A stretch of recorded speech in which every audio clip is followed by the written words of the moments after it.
One day in the United States, a group of boys stood by a lake trying to shoot floating eggshells with an air rifle. Bang! Miss. Bang! Miss again. Just then, a tall Indian man in orange robe stopped to watch. He asked if he could try. The boys laughed at him. They asked him if he had ever shot a gun before. The man shook his head and said no. The boys laughed a little more. But the man took the gun, stood still, and aimed. Bang! Bullseye. Bang! Another hit. One by one, the man hit every shell. In this video, you learn about how this man hit those eggshells, and you will learn about the yogic techniques he used. Ultimately, you'll see how these techniques can transform your work life. This was no ordinary man in an ordinary orange robe. This was Swami Vivekananda. He was the man who gave a speech at the 1893 World's Parliament of Religions, in which he introduced Hinduism to America. Sisters and brothers of America, and I thank you in the name of the millions and millions of Hindu people of all classes and sects. But Vivekananda wasn't just about religion. He was also a karma yogi, a man who understood the true nature of work, a man who helped hundreds of thousands of people live successful professional lives. You can live that life too, a life where you don't spend the week waiting for the weekend, a life where you don't spend Sunday evening worrying about Monday morning. Let's look at 8 lessons from Swami Vivekananda that show us how to work with peace, purpose, and power. Let's move on to the first lesson. Imagine you're working hard on a team project. You give your best ideas, you stay late, and you fix the final report. But when your boss gives credit, your name is left out. It stings. But Vivekananda would say, don't let that reaction steal your peace. You did your part. That's what matters. Work for work's sake, not for name or fame. We often tie happiness to praise or results, but Vivekananda said to give our full energy to what we do and detach from the outcome. When we let go of craving results, you just focus on making your work better.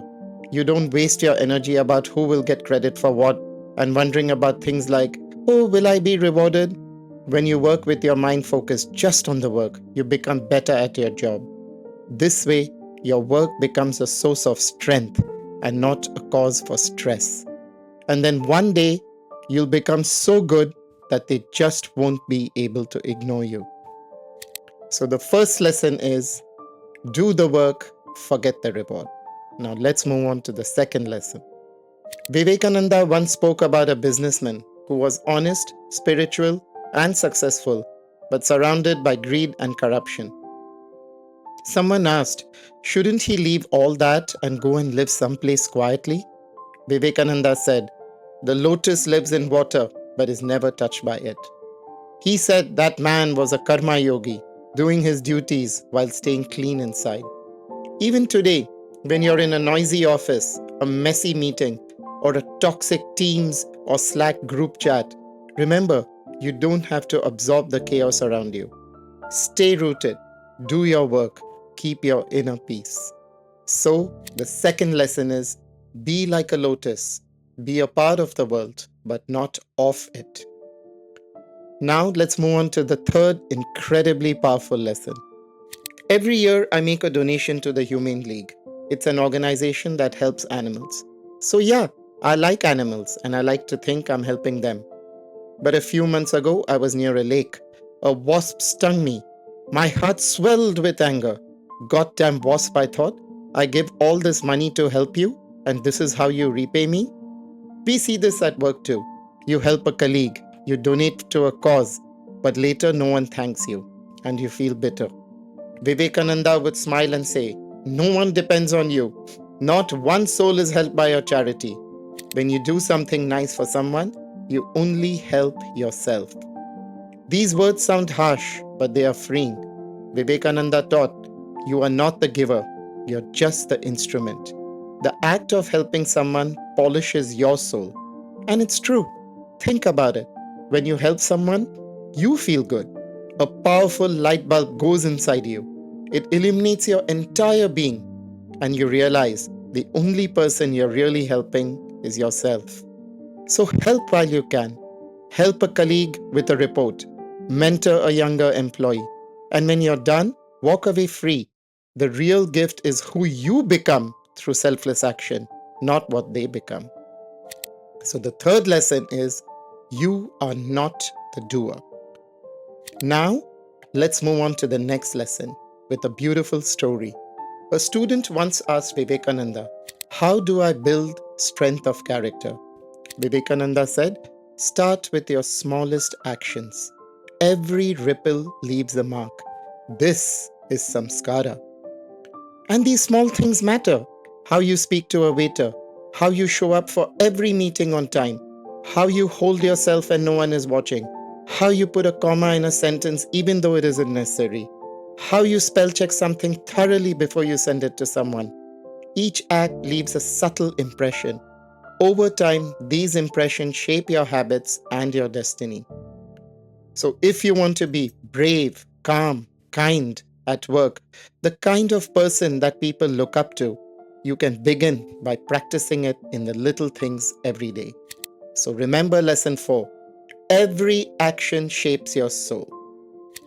Now, let's move on to something really important. Something that if you understand today, you will lead a better life starting tomorrow. Do you ever feel like you're drowning in tasks? You wake up, you respond to emails, you respond to inane conversations on a chat app, you work without paying attention to what you're doing, and then the day ends. You wedge out in front of your TV, you go to bed, and the next day you repeat everything all over again. It's like Amitabh Bachchan said in the movie Mr. Natwarlal, "Are Lallu, ye jeena bhi koi jeena hai." There is no joy in this kind of life, just survival. Vivekananda saw this too. He called it duty done like slavery. He said, "Don't do things just because you have to. Do things because you want to. Work like a master, not like a servant." This means choosing your task, showing up with full energy, and doing it with joy, not a sense of drudgery. If you can't change the work, change how you approach it. Just say, "I'm writing this code or this document. I'm going to invest it with all of my love and attention. And when I'm done, I'll send it on to other folk. I'll make them respond to me. I won't spend all my time responding to them." And so this is lesson number 5. Don't be a servant to anybody else. Own your time and do it with love and attention. The next story takes us back to the anecdote that we began this video with. You remember that rifle story where Vivekananda went bang, bang, bang, and the eggshells went pop, pop, pop. That wasn't luck. Vivekananda practiced deep concentration. When he studied, read, or prayed, he gave it his whole attention. He taught people, take up one idea, make that one idea your life. And in today's world of distractions, this can play out in 2 ways. First, on a day-to-day basis. In his book Deep Work, Cal Newport says, when you're working on something and you get a message on Teams or Slack, that's a loss of 20 minutes of your time. So you see how one distraction can just wipe out 20 minutes from your day. But it's not just the little tasks, it's what you choose to work on. Many of us have so many ideas. Like for example, I say, "Oh yeah, I want to do a YouTube channel. I'm going to write a novel. Yeah, I'm going to also learn the piano. And you know what? I'm good at Spanish, but I can do much better. So I'm going to get like super fluent at Spanish." But there's only so much time. And when you pay attention to everything, you'll never be good at any one thing. So try it right now. Turn off your phone. Close your eyes. Unless you're driving while listening to this. Then, by all means, please keep your eyes open. Decide what you want to focus on. Focus on one task. Give it your full mind. A scattered mind leaks energy. But when you have a focused mind, you are unstoppable. So, this lesson can be taught by 3 simple words. Focus is power. You know the drill by now. Let's move on to the next lesson. A young man once told Vivekananda, "I want to give up everything. I want to give up money. I want to give up status. I want to give up all these job titles. I just want to live in peace." Vivekananda asked, "Have you ever faced a challenge? Have you ever run a business? Have you tried to succeed? Have you fought through failure?" "No," the man admitted. Then Vivekananda said, then what are you renouncing? Your renunciation is just fear. It's like if I say I love nonviolence, but the truth is every time I've tried to get violent, I've had the living daylights kicked out of me. The last time I was in a fight, I hit my nose really hard against another man's fist. I think I lost that fight. Vivekananda would say, first build strength, take on the world, learn, grow, fall down, and then get really strong so you can win every fight. And then you choose to walk away. Then you choose to practice nonviolence. But this time it's real. It's not escape, it's freedom. So the seventh lesson is true renunciation comes after strength. Now let's move on to the last lesson, which starts off with a really beautiful story. Once in a village, Vivekananda met a woman. She said she had raised 7 orphaned children with her own hands and with no help from anyone. No one outside this village knew her name. But Vivekananda said, she is the greatest karma yogi I have ever seen. We think power means getting attention, getting money. But true power is often invisible. Whether you're raising a child, building a small business, or caring for someone, just keep going. You know how it is when you raise a child? You just do your work. You don't expect anything in return. It's not like I brush my kids' teeth at night and then ask them for $5 the next morning. I just help my daughter brush. I say something like, go to bed in 5 minutes. She nods her head and goes to sleep 2 hours later. There's no boss measuring my performance and how efficiently I get my kid to bed every night. I just do the job silently. And no one might be watching. But after a few years, when the wheel of time keeps spinning and spinning and spinning, what do we have? A happy child raised with love and attention. That child will enter the world. She will do nice things for other people and make the world a happier place. So this brings us to the last lesson. Silent work is the strongest. So, what have we learned from this video? One lesson you've learned is that you should never drive with your eyes closed. What is the other lesson we've learned? Swami Vivekananda showed us that work isn't just about doing. It's about becoming.